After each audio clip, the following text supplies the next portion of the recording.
you're watching this, you must be a bacon freak. I got this awesome recipe here. I learned it a long time ago. It's super easy. First of all, my name's Jason. I'm a novice Twitterer. My handle is WineFoodJason. Follow me. I'm going to put all kinds of really super easy, great, fun dishes together, along with all kinds of fun information. So today we're going to work on this bacon dish, and I'm just going to go from start to finish, so you better follow along because we're going to be moving pretty fast here. Okay, first of all, it's a bacon dish. So the most important thing with this dish is don't overcook the bacon. So we got it just perfect right now. We're going to drain the grease, and then we're going to move on to the other sauces. And it's your lucky day because I don't have any pesto left in the fridge, so we're going to be picking some basil and just making up a quick pesto, all right? So let's go, let's drain this bad boy. Okay, here's the tomato sauce. You can use whatever kind of tomato sauce you want. We just happen to have some homemade tomato sauce from the other day. So I usually just come over, follow me over here and check this out. You know, we do a lot of our shopping at Costco, so I just buy these big tins. You know, I'll open it up, it's diced tomatoes. I'll use half for some fresh salsa, and I'll make tomato sauce with the other half. So, but we're not talking about that right now. First of all, tomato sauce. Okay, so into the bacon goes all of our delicious base tomato sauce. Okay, stir that in. Okay, we're just gonna let that simmer for a little bit here. You know, I got my garlic, Parmesan, and again, just look forward to the future. When you get a big bag of almonds, roast them all off. Put them in the oven, roast them at 350, 400 degrees for 15 minutes or so, and then you have a couple pounds of roasted almonds. There's nothing better. Okay, so now we're gonna go get ourselves some basil. Okay, come here. Okay, so we're gonna go outside and we're gonna cut some fresh basil. We just need some scissors from the drawer. Hello, Miley, outside.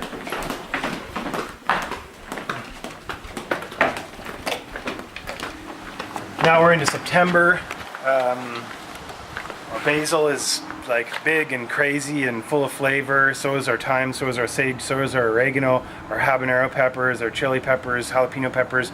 They're all good to go. So September, fall is a great time to start using your fresh herbs and peppers. Okay, so here's our basil bush. We're going to clip a little bit off here, and this is what we're going to use to make our basil pesto.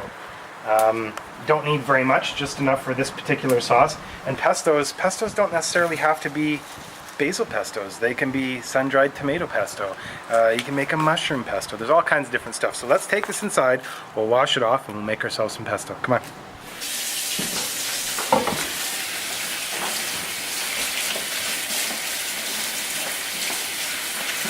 And then we'll take the leaves off the stalk, and we'll just put it right in the food processor, along with the garlic, the oil, the nuts, and the Parmesan. Okay, so we're just going to rough chop this garlic.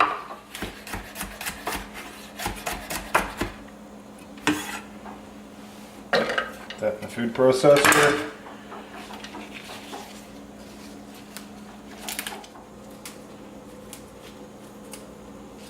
The other herbs that I like to plant are sage, thyme, oregano. Oregano and sage always grow like crazy in our climate here in Winnipeg.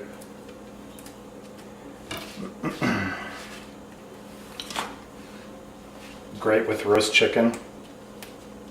This is that time of year when all your herbs are in bloom, and you can roast chicken on the barbecue is unreal when it's stuffed with thyme and fresh sage and garlic. Oh, just great. Great stuff. Okay, so we got our basil in here, our garlic. You can always freehand the oil. There's no right or wrong amount, but since I got this great shot glass, I'm going to use that one.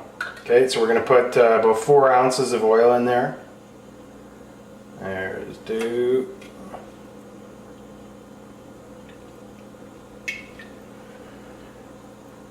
Or bit of Parmesan and our almonds roasted.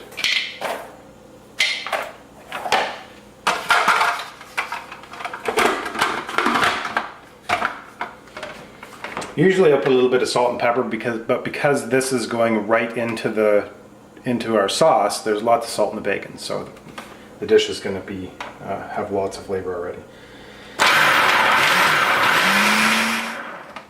Just like that.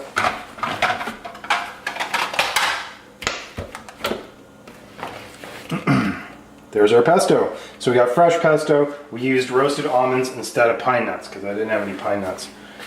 Okay, I'm gonna have to dig out a spatula here.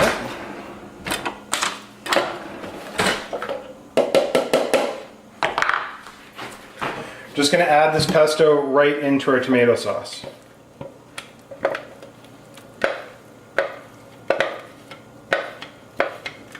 This is Sandhill wine. This is a really nice wine. I picked it up a couple of years ago actually when we were in the Okanagan doing a little wine tour. So usually I would use a lesser wine, but because it's Labor Day and we don't have a lesser wine, we're going to use this nice Barbera, and you know the nice part about that is that we get to drink the rest of it. So let's enjoy this. Okay, now another tip. Okay, here's your 2-hinge corkscrew. Okay, the tip goes right into the middle of the cork. Twist. Now, the first hinge goes on the lip of the bottle. Click. You give it a crank, lifts it up halfway, you pull the hinge off, you give it a little bend. It gets stuck up on the top side. I'll try that again here. Okay, and then just crank it, and boom, cork pops out. Very easy. Okay, so this is an Italian grape. So one of the bonuses about this dish is an Italian dish. This is an Italian grape. It's got lots of flavor, full body. We're just going to put a little bit of the red wine in here. Okay, usually I'll use for a dish, for amount of sauce here. This is maybe enough for half a dozen people. You know, I'll put a 1/4 cup of red wine in here. Okay, so there you go. That was a little less than a 1/4 cup, but I put some more in before. Okay, so now we'll stir this up, and essentially the sauce is finished. We got all kinds of great flavors in here. The sauce is finished though. We got our pesto in here, we got our tomato sauce, we have our bacon, and we have our red wine. Those are the 4 basic ingredients, and it doesn't really matter what proportions you put in there. Just make sure all 4 of those ingredients are in there. So now we're going to let our sauce simmer. It can simmer all day today, tomorrow if you want, the next day you can put it in the fridge and serve it 3 days from now. Okay, so now our pasta is perfectly al dente. We're going to take it over to the strainer here and drain it. And I'm going to show you a quick little tip on how to make sure that it's just the perfect texture when you go to serve it later on. Okay, so now we've strained it. All the starches have drained out of it. That's what you want for this particular dish. Other dishes, you might want a little bit more starch in there, so you keep a little bit of the water. Not this one. Okay, because we're not going to use it for a couple hours, we're going to take the cold water and we're going to cool off this pasta. The pasta will continue to cook if you don't cool it down. So now we've drained all the water. We'll cool it down here, and then we can just set it aside, put it in the fridge, and later on you just heat up a little bit of water in the pot, dump the noodles back in for about a minute or so, and they'll get nice and hot and they'll be ready to serve.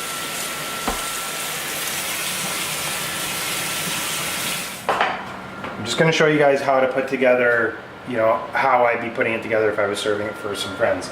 Okay, I got a hot pan. I have my cooled down pasta here. Okay. Put some of this delicious sauce in the pan.